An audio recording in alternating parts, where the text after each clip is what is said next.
good advice. Yeah. I used to work in the city of London, which is like the Wall Street of London, and I had a lot of younger guys that were my clients, and they'd get to a point where it was time to make a move. You know, they'd have to want to move from one bank to the other, and they'd be frustrated because they weren't being valued by where they're at, and they interview somewhere else, and they're offering them double the money. And I'd say, look, at some point, you know, you're never gonna make the jump at your familiar territory because they remember you as the kid that used to get them coffee, you know, and they also value you because you're there every day.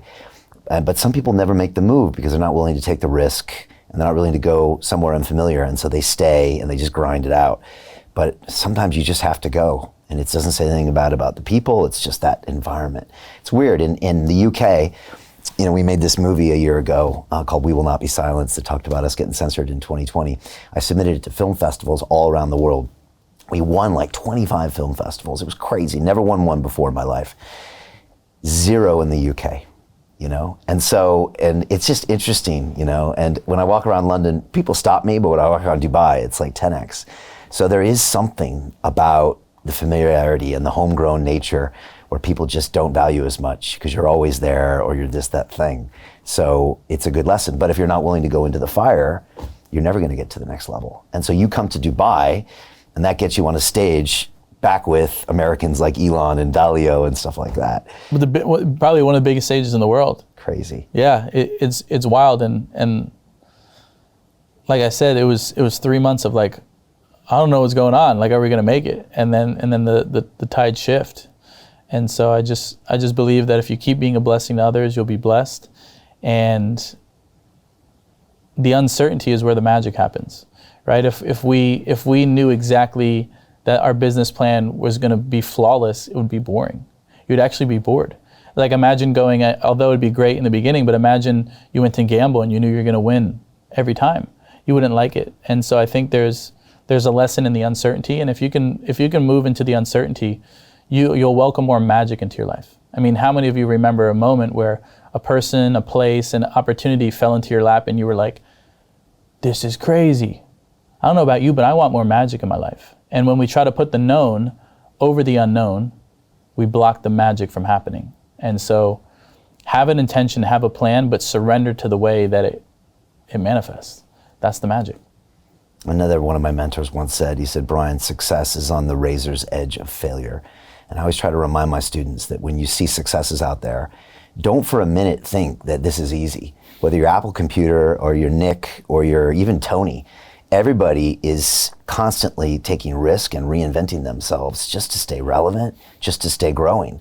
And don't ever think that it's anything but that, you know, and I've been doing this for 14 years, but like we've been reinventing who we are and what we teach and how we make money pretty much every year. And I love it, you know, and it's so important or you're never gonna stay relevant and you're not gonna enjoy as well, you know. That's what I loved about you, and we shared it off screen, is like you're always innovating, you know, and that's what the highest achievers do is we're always looking for the 2 millimeter shifts. We're always looking for those small shifts and, you know, doing something and then going back and saying, okay, what went right, what went wrong, how could we do better, and constantly innovating. And it's a lot of energy, but it's what we have to do. But I love that quote. It's on the edge of the success is on the edge of the razor blade, because I'm like, is anyone else struggling like I do, or is anyone lay in bed and think about things all night? And it's like, you're not the only one. But like, for the guys out there with this influence, talk about it more, please. Yeah, it's a funny thing, isn't it? Please talk about it more. It's a funny thing, right? Like, I want to like Tate, tell me when you're struggling. You know, like there's a part I know you're in there. You know, like give me it. Like I want to hear it. It's tricky because like they'll talk about it 2 years later, which is better than nothing. Yeah. By the way, back then I was going through a really hard time, and that's better than nothing. Yeah. But yeah, it is tricky because it's weird because you kind of want them to talk about it, then the public probably doesn't want to hear it. But then you're gonna need new people anyways. It's a tricky one, isn't it? It's a fine line that people need to follow. But I love what you said about Dubai. There's so many amazing things going on here. That person of determination says a lot. It says that the people at the very top are thinking about this detail. And this place is all about details. You know, the cleanest city in the world, I think it just made. One of the safest cities in the world. And I love the fact that everyone is here intentionally. Everybody moves here to make their life better. Whereas when I walk around London, I'd say 20% of the people are there to make their life better, and everybody else is just there. Yeah. And you feel it, and everybody here wants to collaborate. It's funny, like you said, there's no flexing in Dubai. I know a crypto influencer named Carl who's got a Bugatti, and he posted a video the other day where he was scrolling down with his Bugatti in the parking lot, and there was like a better supercar next to him, and he said, in Dubai, there's always somebody with a bigger one. Yep. And so Peter Thiel took $500,000 and turned it into $1 billion using the exact same techniques we're using inside the investment club. He met a CEO, his name was Zuckerberg. He pitched him the deal and he said, okay, I'll give you $500,000. Mark went public and sold the shares to people like you. Well, what happened to Peter? Well, he exited and got a 2,300x return. The wealthy invest in early stage companies, folks. The public markets are for suckers. It's a rigged game. By the way, this happens in crypto as well. It's called pre-sale tokens. This is Solana. Does anybody know this chain? They sold pre-sale tokens for 4 cents. And you can see the date on there, April 5th, 2018. Look at Solana today, folks. That thing's up over 1,000x. The media and Wall Street and all these hype people get you to buy the top. Meanwhile, they put their clients in at the bottom and they use you for liquidity to make their clients rich. You can play this same game. You just have to have the financial education and the deal flow. That's it. you would think that could be disempowering. It's actually super empowering because it just kind of levels everything. It's like, look, you're not going to impress anybody with anything materially here, ever. So then what else you got? Yeah. And like you said, it's character, it's reputation, it's the work. Which I love. Yeah. I love that. I'm I'm like, finally, yeah. they see me Yeah. for the value. Yeah. And also, I just believe proximity is power. So if you could be around money, you're going to make more money. If you're going to be around powerful people, you're going to be able to do powerful things. And I've never been in a more dense, high network place in my life. It's insane. It is insane. It's insane. It's insane. If people aren't here, they're visiting here, or they live here, and from all over the world. We're blessed. Yeah. Yeah. It really is. And it still has a weird stigma if you're in America, although that's changing a lot too.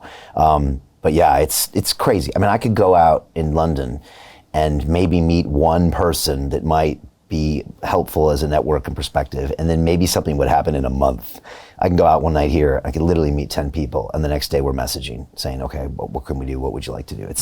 It's just crazy. And the vibe is just, there's a reason I'm here right now. I'm just attracted. It's a frequency, bro. Yeah, it is a frequency. It's a frequency. Yeah. You know, and there's everything's energy and it's frequency. And places that are toxic or not so good, it's a low level frequency. And so you move here, and even if you think about what's interesting is the prayer. It goes off. What they pray five times a day. Yeah. If you think about prayer, they're cleansing the energy 5 times a day. Even if you don't believe in what they believe, there's still environment. The collective consciousness is praying and sending love and intention 5 times a day. There's a frequency. Definitely. And it's a form of meditation. It's a form of gratitude. It's a form of getting out of your own head. Yeah. I mean, there's a lot to learn. Yeah. There's a lot to learn, observe. And I think the locals, Emiratis, incredible moral compass. Present, they're dialed in. Incredible skills, incredible people skills, love, heart. And I love the culture in the sense too. Another thing about Dubai and working with locals or just in this region is people want to hang out first before they do business. I'm not used to that. In America, it's like you sit in a call or you get in a meeting, it's like bam, bam, bam, this is what it is. Here they're like, eat, let's eat, let's hang out, let's drink some tea. And I learned from fellow brothers that are Muslim. They want to know your heart before they do business with you. And I'm like, finally a place. I know, right? Who sees my heart, like I'm a good person trying to do good things, and they see it. Yeah, I was told that when I got here. I'm like, oh, this is a real relationship place to do business. And I got told of a story of some fund manager that flew in from New York for 3 days to raise money for his fund. Mm-hmm. And he flew out with nothing. And the guys were saying, yeah, that's what he should have expected. And then the more I thought about it, I was like, yeah, you should do business that way. You should do business with people you like and whose character you really vibe with. And so, yeah, I like that. I love it. That's the way I think it should be. And I agree, like the Emirati and the people here, I find that they're really present, have a real thirst for knowledge. They really want to listen to you and hear what you have to say, and it's the opposite of what you might think, you know. And I'm still trying to tell my parents in California to come visit me, and isn't that next to Iran? I'm like, trust me, Dad, this is the future. Yeah. And the other thing is I do this walking meditation every morning where I'm at, which is in JBR, and it overlooks the Palm. And so I'm always just trying to get myself to a higher level. And then I'm walking by these things and I'm like, look at how big these guys think, you know? They've created the most beachfront property, man-made, ever done. It's the tallest building in the world. Next they're going to space. And I'm just thinking, you know, what are these guys telling me about how big I have to think? And it's really motivating. And they keep their deadlines and they run the government like a business. It's nice to be around high performance people. High performance people like being around other high performance people. And this place is the ultimate high performance place. And it's just, yeah, feels good. I've never seen anything like it. It's good. I'm glad you came. Hey, I know investing in crypto is scary. It takes a real leap of faith because there are so many scams, rug pulls, and bad actors out there. It's a dangerous business, which is why 95% of people lose all their money. Well, that's why I created the London Real Investment Club, so you can access the hottest deals on the planet and use the crypto bull market to create the generational wealth that you deserve. Join my team of over 100 people from around the world that are making millions of dollars behind the scenes investing in blockchain, AI, Web3 games, DeFi, Bitcoin, and more. Don't miss out. Click the link below to book a call with one of my team now. But hurry, this bull market will end soon. I know investing in crypto can be scary. That's why you gotta join the investment club. Pull the trigger. Let's do this.